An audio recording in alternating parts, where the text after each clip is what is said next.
Hai semuanya, kembali lagi bersama gue Azat Arita dari Divisi Kominfo 2023. Di video kali ini gue mau podcast nih dengan tema ngobrol santai bersama Ketua BEM Akademi Terapi Wicara. Ya. Kita sambut nih karena udah datang orangnya, ada Kak Riki Rahman. Halo semuanya, perkenalkan nama gue Riki Rahman.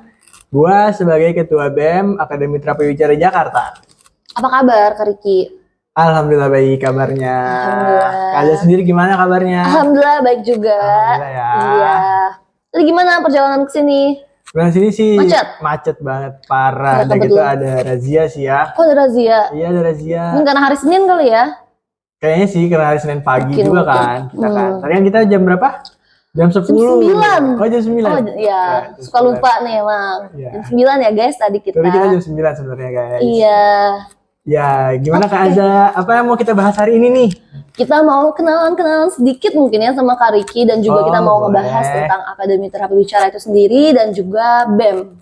Oh, berhubungan dengan BEM ya berarti ya? Boleh nggak nih kita kulik-kulik sedikit? Oh, boleh. Oke. Mungkin sebelumnya kita bahas dulu nih ke awal banget pertama kali lo masuk ke Akademi Terapi Wicara. Ya. Apa sih yang membuat lo tertarik dengan ATW ini? Mungkin kayak apa ya? Dan apa yang membuat lo daftar ke sini lah gitu? Oh, yang membuat gue masuk ke sini nih jadinya ya. Oke, awal-awal pertama kali gue masuk ke sini nih, gue dapat saran dari abang gue. Dia sebagai alumni di sini juga, angkatan tahun 2018 kalau tidak salah. Kalau tidak salah. Iya, karena saya sendiri agak lupa karena betul. udah lama ya. Oh, iya. Karena dapat saran dari sini dan sebelumnya gue sempat daftar di SBMPTN. SBMPTN gue daftar dan ternyata yang ditunggu-tunggu tidak lulus hasilnya. Daftarlah nyarilah swasta yang di Jakarta. Terus karena udah nyari dan beberapa tempat kayak kurang gitu loh. Waduh. Iya, akhirnya ngikutin saran dari abang nih, saran dari abang buat masuk ke Akademi Terapi Wicara Jakarta. Terus setelah baca-baca di websitenya, terus ngedengerin saran dari abang, ternyata ada beberapa hal yang membuat gue menarik buat masuk sini. Apa tuh yang buat tertarik? Kayak misalnya pelajarannya kayak pelajaran-pelajaran yang baru gitu loh. Kayak pelajaran kayak ada di Saudia, Afasia, terus di Sartri itu kayak pelajaran kayak ini pelajaran apa sih nih? Kayak yang di SMA tuh nggak dipelajarin juga, kayak seru aja gitu loh. Terus juga ini kayak yang berbau-bau sains. Nah itu juga yang menarik loh. Terus juga dosennya juga di sini kayak seru-seru juga, mulai dari dosen pengajarnya, staffnya itu seru-seru juga. Awal masuk sini sih agak sulit ya. Sulit dalam artian tuh bukan sulit karena daftarnya atau gimana nya, tapi agak sulit juga buat pelajarannya. Semester 1, 2 itu benar-benar kayak semester adaptasi, bisa dibilang kayak semester adaptasi ya. Itu agak-agak sulit juga sih. Kayak pelajarannya karena baru, karena emang nggak pernah tahu sebelumnya pelajarannya, jadi kita harus mengadaptasi pelajaran tersebut. Semester 1, semester 2 itu sulit. Sendiri gimana, sulit gak ngerasanya? Wah, gue hampir ingin menyerah ya sejujurnya. Hampir ingin menyerah kan? Iya, apalagi kebetulan kan ini jurusan kesehatan ya. Dan kebetulan SMA gue jurusan IPS, agak melenceng memang. Tapi menariknya di ATW ini memang gak harus IPA loh. Ya kan? Ya, tapi lo dari IPA ya? Gue sendiri dari IPA. Oh, dari IPA. Kan gue dari IPS. Jadi kayak ya gue gak pernah belajar tentang kesehatan dong tentunya di waktu SMA. Jadi kayak waduh apaan nih gitu kan. Benar. Jadi belajarnya sebetulnya dari nol lagi. Ulang lagi ya, betul. Karena gak tahu sebelumnya IPA kayak gimana ya. Terus juga di sini tuh kayak terbuka banget buat umum. Maksudnya terbuka buat umum kayak nggak harus dari IPA aja loh. Ini kayak dia IPS bisa. Dari teman kita kan juga ada yang dia dari perikanan. Iya. Dia dari perikanan tuh juga ada kayak semuanya bisa masuk ke Akademi Terapi Wicara ini. Iya betul. Terus juga kayak di sini ya menariknya itu salah satunya. Terus berkumpul dari semua teman-teman yang ada di Indonesia, itu serunya. Gitu sih. Jadi hal tersebut lah yang membuat menarik. Terus di semester 3 tuh udah mulai kayak bisa nih dikit-dikit, karena semester 1 2 itu pelajaran yang dasar dari komunikasinya. Pokoknya masih dasar lah intinya. Terus semester 3 mulai bisa beradaptasi, mulai bisa mengikuti, dan beberapa dosen juga meyakinkan kalau pelajaran ini seru gitu. Jadi kayak oke lah, lanjut lah. Oke lah, bertahan lah ya gitu ya. Iya, sampai akhirnya kita masuk ke semester 4. dan mau lanjut ke semester 5 itu. Nggak kerasa ya udah semester 4. Tadinya kan semester 1-2 tuh kayaknya aduh berat banget Berat gitu banget ya. dan kayak terasa itu kayak lama gak sih waktunya? Iya, wah karena banget kayak, sih. karena kita sulit. Jadinya kayak agak lama banget masih semesternya. Dua satu dua gitu. Tadi kan lo mention nih sebelumnya itu lo udah daftar di SBM. Ya, Nah, gue daftar di SBM. Karena ini apa sih? Karena lo nggak lulus di SBM, lo masuk ke ATW. Ya. ATW ini kan kesehatan.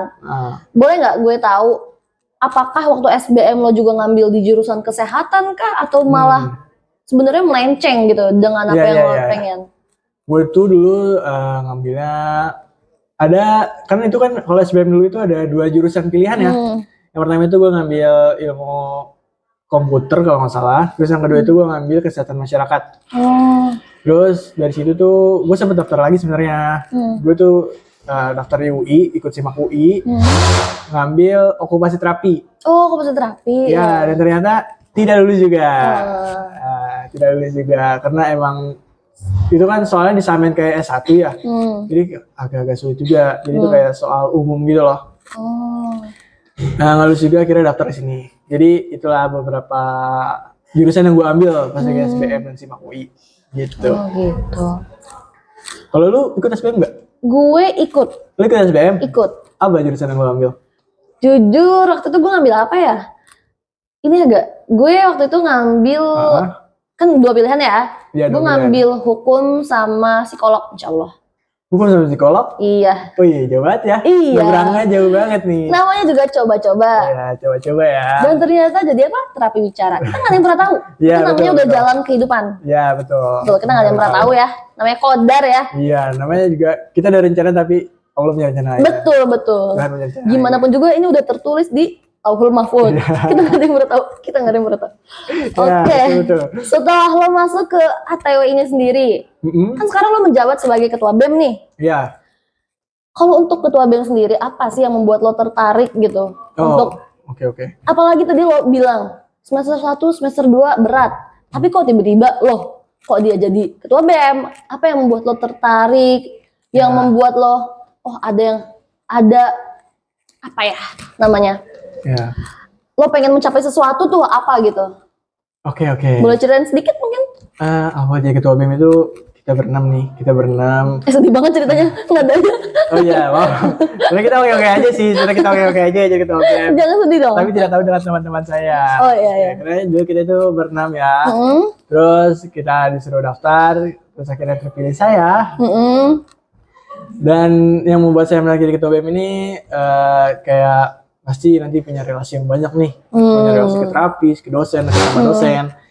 Terus juga kayak kita bisa dekat sama teman-teman yang lain, kita bisa menerima aspirasi dan menyampaikan aspirasi tersebut kepada teman-teman yang lain. Terus yang menarik. Terus akhirnya saya terpilih dan beberapa teman saya yang ikut mencalonkan juga mempunyai fungsinya masing-masing. Jabatan? Iya, jabatannya masing-masing yang emang dia kuasai. Kayak yang ada yang jadi wakil ketua BEM, terus dia ada yang jadi sekretaris, bendahara, dan ada yang jadi salah satu ketua divisi di Badan Eksekutif Mahasiswa ini. Oh gitu. Ya. Kalau gue boleh tahu nih, mungkin waktu lo maksudnya? Kan lo mendaftar sebagai ketua BEM nih. Apakah lo sebelumnya udah pernah punya pengalaman di organisasi kah? Mungkin saat SMA atau apa gitu? Iya. Jadi pengalaman sebelumnya. Pengalaman pas lagi waktu SMA-nya ya. Iya. Oke, sebelumnya pas lagi SMA gue juga ikut organisasi, yaitu di organisasi jurnalistik. Jurnalistik. Jadi dulu gue sempat jadi ketua divisi juga, divisi online, dan alhamdulillahnya gue dapat beberapa juara. Dapat beberapa juara. Keren banget. Tingkat SMA kalau nggak salah. Alhamdulillah. Itu ada dapat juara. Terus juga jadi ketua juga dan ternyata seru juga loh. Ternyata jadi ketua divisi itu walaupun jadi ketua divisi ya, bukan kayak ketua OSIS, ketua organisasinya, juga kita bisa dekat dengan teman-teman yang lain dan kita mempunyai relasi juga. Betul. Kalau lu sendiri dulu pernah ikut? Gue enggak sih. Oh lu enggak? Gue enggak ya? Gue enggak. Oh lu enggak? Seinget gue enggak ya? Jadi lu dulu kuliah lagi lu dulu. Oh kebetulan kan gue SMA-nya gue boarding school. Oh lu boarding? Iya. Gue nggak ikut organisasi sekolahnya kayak OSIS gitu, gue enggak. Tapi gue pernah di organisasi di apa ya, di asramanya gue pernah. Oh lu asrama dulu? Iya. Oke. Jadi lu nginep dong, nggak pulang-pulang? Iya, tapi boarding Oh school. iya benar sih. Ya, oke. Lanjut Kak. Ya begitu. Terus dulu gimana terus lagi boarding school, ada kayak suka dukanya gak sih, kayak yang biasanya gue di rumah bisa nyantai? Wah iya pasti ada sih. Ya, kenapa jadi bahas gue ya sebenarnya? Ini Gak apa ya, kita juga sambil Kenapa ini agak melenceng ya, guys? Kita ngulik orang ya. ini tiba-tiba ke boarding school gue agak tidak relevan dengan topiknya. Jadi kayak kita singkirkan saja itu nanti. Oh. Ya, oke. Jadi Nanti aja. Dulu aja ya. Betul. Kita lanjut aja dulu nih tentang perbeman ini. Perbem-beman ya. Iya. Oke, siap. Oke. Gue sampai lupa mau nanya apa nih. Oke. Bentar. Oke. Kalau mau nanya kehidupan? Wah, jangan. Kayaknya ntar dulu ya. Dulu. Oke, lanjut. Nanti dulu. Astagfirullahaladzim. Aduh, gue nangis. Oke, lanjut. Apa lagi nih? Mau bahas bem? Sebentar. Proker mungkin. Ya, belum. Oh, belum. Sabar. Itu udah gue simpan buat nanti. Oh, jadi masih banyak pertanyaannya? Betul, tenang aja. Nah, pertanyaan selanjutnya itu gue mau nanya nih. Kan lo hidup sebagai ketua BEM. Ya, saya itu sebagai ketua BEM. Oke. Enggak juga sih. Enggak maksud gue. Lo memegang amanah sebagai ketua BEM nih sekarang di ATW. Tapi di saat yang bersamaan lo juga menjadi mahasiswa seutuhnya pada biasa. Apa sih? Gimana? Pada pada sehari-hari kayak udah lo mahasiswa gitu. Gimana sih cara lo membagi waktu antara lo sebagai ketua BEM dan juga lo sebagai mahasiswa gitu? Oke. Mungkin boleh di-sharing gimana cara lo kayak lo bagus banget nih time managementnya. Nggak bagus-bagus juga. Oh enggak juga. Oke. Jadi pinter-pinter kita manajemen waktunya aja sih. Kayak misalnya yang waktunya kuliah ya kuliah, jangan mikirin BEM dulu. Terus waktunya rapat ya rapat. Karena kan dengan kita ikut organisasi BEM kayak menambah waktu kita lagi yang harusnya kuliah terus pulang, terus jadi kita melebar menjadi ketua BEM, terus jadi ikut rapat, harus berhubungan langsung dengan dosen, berhubungan langsung dengan direktur. Jadi kayak pinter-pinter dulu aja untuk manajemen waktunya dan membagi waktunya. Terus dulu juga harus bisa manajemen waktu terutama buat tugas-tugas dari dosen, karena di ATW ini tugasnya lumayan banyak banget. Lumayan ya. Lumayan banget tugasnya. Lumayan apa banget nih? Banget ya, jadi banget. Lumayan banyak ya intinya, dan tugasnya juga ada beberapa yang sulit gitu sih. Jadi harus pintar-pintar mencari waktunya dan manajemen waktunya. Oh begitu. Gitu sih. Kalau untuk selama lo menjabat sebagai ketua, proker apa aja sih yang udah lo jalanin, yang udah berhasil sesuai apa yang direncanakan gitu? Oke, kalau proker sih udah ada beberapa ya. Kita sepil beberapa aja nih. Oke, boleh. Ya kayak misalnya Dias Natalis. Dias Natalis itu kita gabungan juga antara Akademi Terapi Wicara dengan Yayasan Bina Wicara. Kita gabungan. Lalu ada kita penyuluhan masyarakat juga, itu juga ada penyuluhan masyarakat. Jadi kita di situ kita konsultasi masyarakat, kita tes masyarakat. Maksudnya tes ini kayak misalnya gimana sih perkembangan si anak, perkembangan bahasanya, bahasa ekspresif, reseptifnya itu gimana. Terus juga kita pas lagi bulan Ramadan kemarin kita ada sir. Jadi itu sih beberapa yang bisa gue spill. Oke. Kalau untuk project kerja yang kedepannya atau mungkin yang masih on proses nih sekarang, ada nggak sih, boleh lo spill dikit gak? Oh, yang akan datang nih ya. Oke, yang akan datang nih ada salah satu proker yang emang besar yang gua, dan selain yang besar dan gua juga prosesnya juga agak sulit. Ya. Jadi kita akan melaksanakan nanti webinar internasional di tanggal 29 Juli 2023, yaitu bulan ini nih. Bulan ini kita kerjasama dengan University Kebangsaan Malaysia atau UKM. Jadi nanti kita mengundang beberapa narasumber. Ada berapa tuh? 3. Tiga narasumbernya. Jadi lumayan wah juga. Lumayan wah ya. Jadi ada Ibu Dr. Suprihatin, dia dari dosen PLB Universitas Negeri Jakarta. Itu dari Indonesia. Terus ada Ibu Hikmatun Sadia, dia sebagai Direktur Akademi Terapi Wicara. Lalu ada Ibu Siti, itu dari dosen University Kebangsaan Malaysianya sendiri. Apa sih topiknya nanti itu, kalau boleh tahu? Kalau topik yang akan dibahas nanti itu autism. Oh, autism. Iya. Oh, menarik banget ya. Atau mungkin orang-orang teman-teman yang lagi nonton ini bisa ikutan mungkin bisa, boleh? Bisa banget. Terbuka bisa secara banget. umum kah? Iya. Jadi kita bisa terbuka buat mahasiswanya, mahasiswa PLB, atau mahasiswa terapi wicara sendiri, atau mungkin bisa publik, masyarakat umum itu bisa. Terus bisa juga buat terapis-terapisnya nih, terapis dari Malaysia, terapis dari Indonesia itu kita terbuka banget.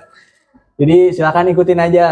Itu juga biayanya juga murah ya, pendaftarannya murah. Iya, lumayan lah ya. Murah. Jadi siapa mungkin teman-teman ada yang tertarik nih, bahkan nggak harus mahasiswa kesehatan. Kalau tertarik dengan autism bisa daftar ya. Mungkin nanti akan linknya ada di sini Ya, atau sini, guys, di sini mungkin ya, atau di sini. Atau di Kita nggak ada yang description tahu. box-nya. Apa di description box nanti kita cantumin. Yes, that's Tolong right. ya editor gitu. Editornya tolong banget ini. Iya, makasih banyak ya. Ya semoga biar kita juga ramai. Dan Betul. masyarakat umum juga tahu tentang autis. Jadi Iya. lebih aware. Betul banget. Lebih aware. Karena sekarang ya gitu deh pokoknya. Ya, jadi lebih aware lagi dengan autism. Iya, betul sekali. Dan juga nanti juga ada dibahas tentang gimana sih di sekolah dasarnya. Jadi mungkin nanti ada beberapa tips yang bisa disampaikan. Gitu, jadi ikutin aja. Ikutin aja ya guys. Iya. Oke, yang terakhir nih. Kan tahun ini lo lengser nih sebagai ketua BEM. Iya. Apa sih harapan lo untuk BEM ke depannya? Harapan untuk BEM ke depannya bisa lebih memajukan lagi ATW dan bisa bikin proker-proker yang lebih wah. Walaupun proker gue udah wah ya sebenarnya ya. Aduh, oke. Udah wah. Oke. Jadi harus ada pengembangan lagi lah dari sebelumnya. Harus Amin. ada pengembangan lagi, harus ada kemajuan lagi. Mungkin Amin. kita bisa kolaborasi lagi dengan universitas mana yang dari luar negeri. Wah, semoga ya. Iya, jadi Betul. lebih membawa nama Akademi Terapi Wicara itu ke luar negeri gitu. Membangun relasi juga Membangun antar relasi negara juga. gitu Iya, kan. antar negara. Kali ini kita udah bikin webinar internasionalnya. Sekarang mungkin nanti untuk BEM berikutnya bisa membuat webinar internasional lagi. Amin. Kita doakan bersama-sama ya teman-teman. Iya, Amin. teman-teman. Dan proker-prokernya juga harus lebih wah ya, yang pasti. Betul, harus. Harus. Oke. Udah, gitu aja kali ya. Itu aja yang mau tanyain? Itu aja kayaknya yang bisa gue tanyain ke lo. Oke, nggak apa-apa. Oke. Sudah cukup pertanyaannya? Udah cukup. Udah cukup. Segitu aja kali ya guys podcast kita kali ini. Untuk kalian yang mungkin penasaran dengan Akademi Terapi Wicara bisa hubungi kami lebih jauh atau mungkin kunjungi website kami di www.atw-ybw.ac.id atau mungkin bisa juga kunjungi nih kita di Instagram kita di @atwybw atau di bem@bem.atw. Yes. Atau di Facebook juga ada loh. Iya, Facebook juga ada kita. Facebook ada di ATWYBW, A sama Y-nya gede ya. Jangan lupa di caps lock. Ya, betul. Oke, gitu. Oke, gini aja nih ya. Jangan lupa juga untuk like, komen, dan subscribe ya di channel ini. Dan juga nyalain loncengnya, notifikasinya. Nggak tahu di mana, tapi nyalain aja biar kalian nggak ketinggalan Keseruannya ya. keseruan kita Pasti di bakal ada podcast berikutnya lainnya. lagi. Betul. Atau mungkin nanti podcast berikutnya bukan kita, tapi nggak apa, tetap tonton aja. Ikutin aja pokoknya lah. Iya. Ya, ikutin aja. Gitu aja. Terus thank you banget Ricky Iya, udah mau sama-sama, jadi Kak Aza. narasumber gue hari Betul, ini. betul. Terima kasih Kak Aza sudah mengundang gue juga Iya, nih sama-sama. ya. Makasih ya. Iya, sama-sama. Semoga lah, coba dulu nih yang mau doain. Gue dulu deh. Oke, lo dulu deh. Ya, semoga podcast-podcast berikutnya lebih menarik lagi, lebih Amin, asik amin. lagi, dan pembahasannya lebih mantap lagi. Iya, semoga narasumbernya juga lebih asik ya. Iya, betul. Sebenarnya mungkin nanti kita bisa mengundang Ilatwi Betul, kita nggak ada yang atau tahu. mengundang dosen. Makanya betul. subscribe dan nyalain loncengnya ya. Iya, nyalain lonceng di Iya. sini. Oke, Terus makasih juga- banyak. Ya, betul. Ya. Terus udah. juga Terus juga mungkin nanti pembahasan berikutnya kita membahas yang lebih wah. wah, kita nggak ada yang tahu. Kita belum tahu nih Iya, pembahasannya karena apa. kan berikutnya kan yang tahu. Ya, maka dari itu nyalain apa? Nyalain lonceng. Lonceng. Oke. Oke, makasih banyak Diki. Semoga sukses untuk proker-proker kedepannya. Amin. Dan untuk yang mau nonton webinar kita di tanggal 29 Juli 2023, boleh banget untuk daftar di link ini. Di sini mungkin atau di mana? Ilham, kita nggak ada yang tahu dia taruh di mana. Mungkin juga di description box ada, Iya. nanti kita cantumin ya. Itu terbuka buat umum kok guys. Iya. Jadi siapa yang bisa ikut dan pembahasannya juga menarik. Menarik banget. Menarik banget kok pembahasan Oke. tentang autism. Ya. Sekian aja. Jangan lupa like, comment, subscribe. Oke, makasih. Bye-bye teman-teman. Bye. Thank you semuanya.